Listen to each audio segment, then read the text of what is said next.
तो जी हाँ, नमस्कार दोस्तों। बता दूं, भोजपुरी सुपरस्टार थे साई लाल यादव और तोमल सिंह और नेहा राज का नया गाना रिलीज़ हो चुका है, जो कि काफ़ी बेहतरीन लेवल पर शूट किया गया है, क्योंकि इस गाने तो रिलीज़ ही ऐसे चैनल से किया गया है जिस चैनल पर एक ही गाना आया था। पहले थे साई लाल यादव जी का लाजेलू शहर, जो कि काफ़ी ब्रांडेड सॉन्ग था।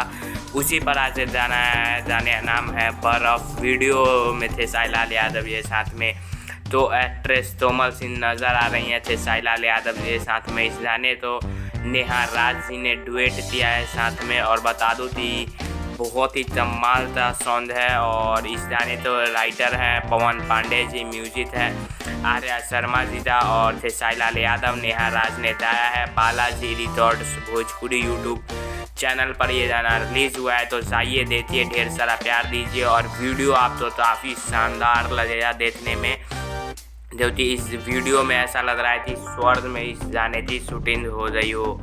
तो आप लोगों ने देख लिया है, कैसा लगा गाना कमेंट में ज़रूर बताइए। वीडियो लाइक सब्सक्राइब शेयर कर दीजिए। वंदे मातरम।